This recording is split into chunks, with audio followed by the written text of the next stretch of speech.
So I want to understand the notation we used when we introduced the algorithm for Gram-Schmidt, which was proj sub a vector. So this is the idea of projections when the space is one-dimensional. It's just we're introducing new notation. But I want to carefully walk through the notation, and maybe it's nice to review a concept that we've seen before. So let's say we're studying a one-dimensional vector space V. And remember, what that means is that in a basis, we just have one vector, and I'm calling that vector v1. So we have our basis vector v1, and the space we're looking at is the span of that vector, which just looks like a line in space. Well, let's say that I have some other vector v, and I wish to project that vector onto this vector space. Geometrically, what we're doing is we're dropping an orthogonal from the tip of the vector to the space in question. And that defines what's called the projection of the vector in question here, v, onto the space spanned by the single vector v1. So this notation, proj some v1 of v, is the same thing as the projection of the vector v here onto the space spanned by v1. And we've looked at one-dimensional projections before, and what we found is that they're a lot easier to calculate than normal projections, meaning when the dimension is larger than 1, projections are kind of a headache. But when the dimension equals 1, they're not so bad. And so the formula, if we apply the projection formula, looks like this. We look at the projection matrix, which would be V1 as a column matrix, multiplied by the Gramian of that matrix inverted, multiplied by V1 transpose, multiplied by V. Well, if we take a close look here, remember V1 transpose times V1 is really just the inner product of V1 with itself. And then when we take that, raise that to the -1, what we're really doing is we're taking 1 over V1 inner product with itself. And another ingredient in this formula is V1 transpose times V, which we should recognize here as V1 inner product with V. So we can clean up this one-dimensional projection formula quite nicely. The vector that we're studying here, the projection of the vector v onto v1, can nicely be written as a quotient of scalars multiplied by v1. And that quotient of scalars is v1 inner product with v divided by v1 inner product with itself. Again, v1 here is the basis for the one-dimensional space, and the vector v is the vector that we're projecting in this process. So for example, let's say that v1 is the vector 3, 1, 5, and the vector v is -7, 9, 1. What is the projection we're discussing here? Well, the notation is proj sub v1 of v. And what we're supposed to do is take the inner product of v1 with v as a numerator. Then in the denominator, we'll take the inner product of v1 with itself, and then we use that quotient to scale the vector v1.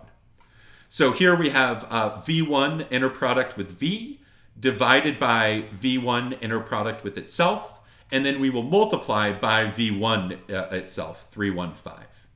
When I do the arithmetic here, I end up with the vector -3/5, -1/5, -1. So this proj sub a vector of a vector is the same concept we learned when we learned about projections, except here we're introducing new notation, and this notation is used heavily throughout the Gram-Schmidt algorithm, which we'll discuss in a moment.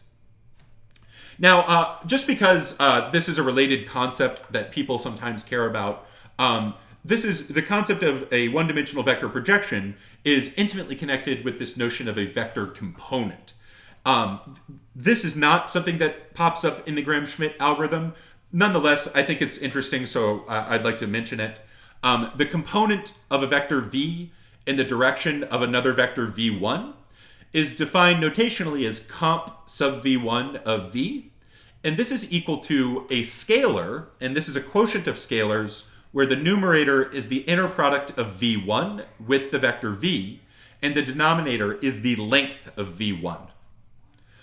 So numerically, this is a straightforward calculation. To calculate the component of v in the direction of v1, where v is the vector -7, 9, 1, and v1 is the vector 3, 1, 5. We form our quotient where the numerator is the inner product of v1 with v, and the denominator is the length of the vector v1. When I do my calculations here, I end up with -7 over root 35. So what's important to realize here is that a vector component is a scalar, whereas a vector projection is a vector. And the reason that I'm introducing vector components alongside vector projections is that these concepts are related to one another with formulas. So it turns out that the projection of v in the direction of a vector v1 is equal to the component of v in the direction of v1 multiplied by the normalization of the vector v1. That is v1 divided by its own length. We also can relate components to projections with lengths. The length of the projection of v in the direction of v1 is the same thing as the absolute value of the component of v in the direction of v1. And this actually gives us two visual archetypes for vector components. The first visual archetype looks something like this. We have our vector v1, and we have our vector v here. And the idea is that in this picture, when I project v onto v1, what happens is I end up with a vector that points in the same direction as v1 in this figure. The vector component in this case would be positive, and that's simply the length of the projection vector. So this would be the case where the component is actually positive, so I don't need the absolute value in the formula. The other visual archetype is the opposite, where here what we have are v1 and v forming an obtuse angle with each other. In this case, when I project v onto the vector v1, I'm really projecting onto the line spanned by v1, and the projection vector points in the opposite direction as v1.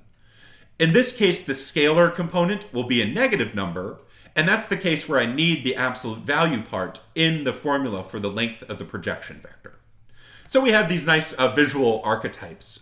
Again, components aren't a key part of the Gram-Schmidt algorithm, but projections are, and projections are related to components with these nice figures. For any of you interested in like physics, components are used all the time, so I just want to make sure that I mentioned that.